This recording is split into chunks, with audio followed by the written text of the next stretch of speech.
శ్రీ వల్లిదేవ సేన సంతాన సుబ్రహ్మణ్యేశ్వర స్వామి వారి ఆలయంలో మా పసలవారి ఏలవేలుపు సుబ్రహ్మణ్యేశ్వర స్వామి సుమారు 125-130 సంవత్సరాల బట్టి ఇక్కడ పూజలు అందుకోవడం జరుగుతుంది.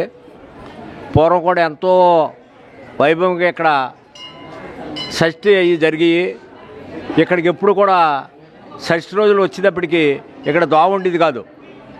మా పూర్వీకులు గంగన్న గారు కాడించి మా వెంకటజాలం గారు మా నాన్నగారు వెంకటరావు గారు ఆ టైంలోని ఆ మురికాలకు తూములు పెట్టి ఇక్కడికేమో బళ్ళ మీద మట్టి తోలి అక్కడ బకిలిస్ డ్రైన్కి అడ్డాలేసి ఇక్కడ దర్శన భాగ్యం కలిగించేవారు. స్వామివారి దర్శన భాగ్యం షష్ఠికి అదిని అప్పటి నుంచి ఎంతో వైభవంగా జరిగింది.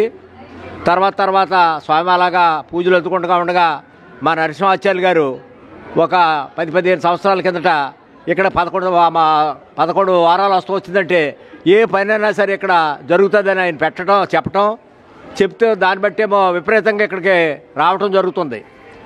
వస్తే ఇక్కడ ఏది ఊరికేమో దూరంగా ఉండటం వల్ల ఏ సౌకర్యం లేకుండా ఉండటం వల్ల ఇక్కడ ఏదోటి కొంత ప్రసాదం పెట్టాలని అనుకుంటాం. ముందేమో ఏదో కొద్దిగా పచ్చి పూసుకునే వాళ్ళే ఎక్కువ ఇక్కడ ఎవరన్నా సరే స్వామివారిని మనస్ఫూర్తిగా కోరుకుంటే జరగని పని అంటూ ఉండదు. భక్తులందరూ కూడా స్వామివారిని మనస్ఫూర్తిగా మొక్కుకుని వాళ్ళ కోరికలు తీర్చుకోవాలని, అలాగే ఇక్కడికి వచ్చి దర్శనం చేసుకున్న వాళ్ళకే కాకుండా ఈ యావత్ భారతదేశానికి ఏంటి విదేశాల నుంచి కూడా ఎంతోమంది వచ్చి ఇక్కడికి దండం పెట్టుకుంటారు. మా సోదరుడు చెప్పినట్టు ఈ రోజుల్లో ఏంటి ఏదో కొంత చదువుకున్న వాళ్ళకేమో తెలివితేటలు ఉంటాయి, కానీ ఇక్కడికి వచ్చేవాళ్ళు జడ్జీలు, పెద్ద ఐజీలు, వాళ్ళకు కూడా ఉద్యోగస్తులు కూడా వచ్చి ఇక్కడ రావటం, వాళ్ళ సంతానం జరుగుతాం, ఇవన్నీ జరుగుతుంది. కాబట్టి భక్తులందరూ మనస్ఫూర్తిగా దండం పెట్టుకుని స్వామివారి కృప పాత్రలు అవ్వాలని, అలాగే మమ్మల్ని అందరినీ కూడా మా ఊరినే కాదు, మా మండలానే కాదు, మా రాష్ట్రాన్ని కాదు, దేశాన్నే కాదు, అందరూ కూడా